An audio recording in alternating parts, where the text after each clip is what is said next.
Still, we're currently facing macroeconomic challenges, including unacceptable levels of inflation. But there's no question that inflation is unacceptably high and we need to get it down. 8% inflation is an unacceptable inflation rate in the United States, and it's President Biden's #1 objective to get that down. Treasury Secretary Janet Yellen says is unacceptable, but what's her plan to fix it? Congressman Kevin Brady is a ranking member on the House Ways and Means Committee and questioned her earlier. Listen, Congressman, when you listen to her testimony, when she talked about inflation, she said it's unacceptable all the time, right? But when you talk about a plan, she recognized that inflation comes from COVID, inflation comes from Ukraine, but she didn't mention that it comes from American spending. $1.9 trillion in the COVID Democrat bill in 2021 or the $1.2 trillion infrastructure bill doesn't mention any of that. Yeah, and they should have known because inflation had already doubled just in the first 2 months of President Biden's. It was way above what the Federal Reserve has set for a target, which Secretary Yellen knows well from her Fed Reserve. And still, she was urging publicly Congress to act big, act now, and reassuring the American public we will not see inflation from this. And of course, that fueled inflation in a major way. And today, I know the president loves to brag about the economy. But we've got a shrinking economy. We have shrinking paychecks, obviously. We've got small business growth that's slowing. In fact, small businesses have lost jobs each 3 of the last 4 months, and we have a looming recession. And yet, they're not learning from this. So your answer, the question, what are they going to do about inflation?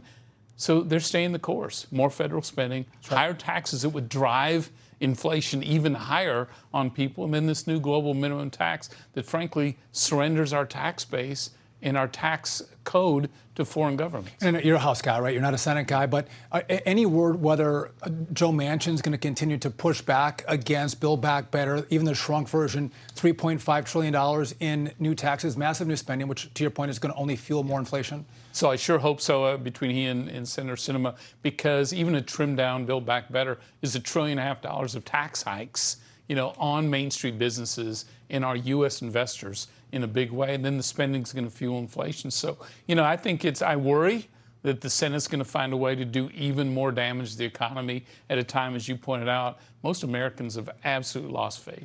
Sometimes, we're both in politics, we serve together, we're consumed with the politics that we care about in D.C., but these politics really matter to people because 83% of the people in America say that the economy is poor or not so good. Only 17% say that it's excellent or good. So the American people see the impact of these policies in their pocketbooks and in their families.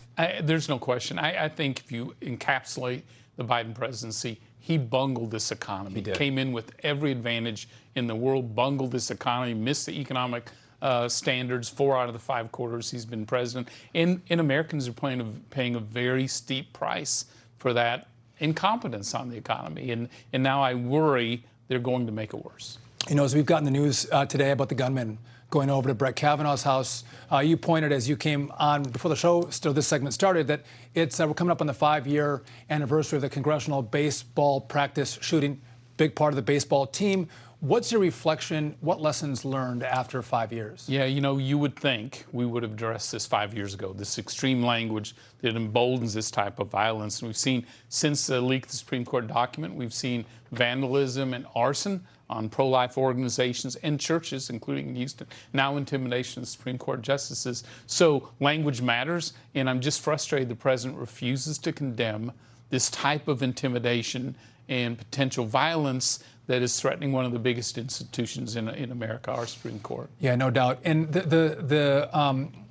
one of the congressional watchdog groups came out in regard to unemployment benefits that were given out during the $1.9 trillion COVID bill.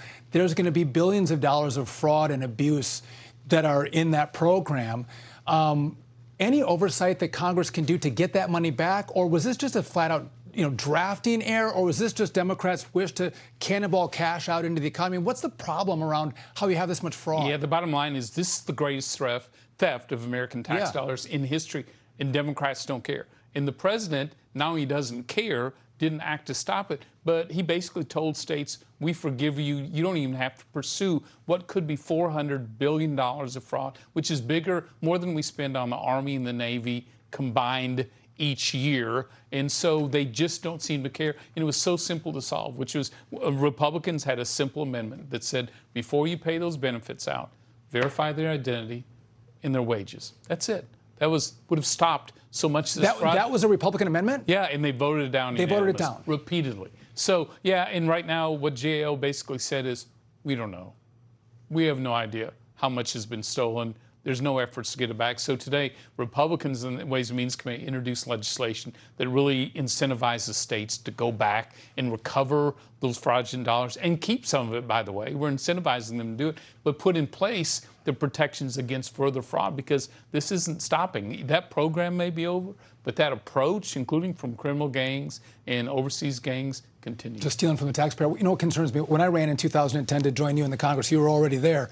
I ran on the $800 billion stimulus package with Barack Obama, and Americans were outraged by it.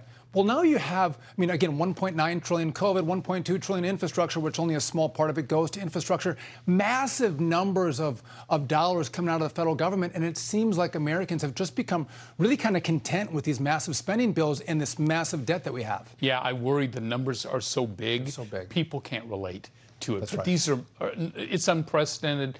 There doesn't seem to be never. It's going to be, from an oversight and recovery standpoint, one of the highest priorities of Republicans in the majority. Thank God for that. Listen, Kevin Brady, one of the nicest members of Congress and one of the smartest members of Congress. Thanks for joining me. Thanks, Sean. Appreciate Take care. it.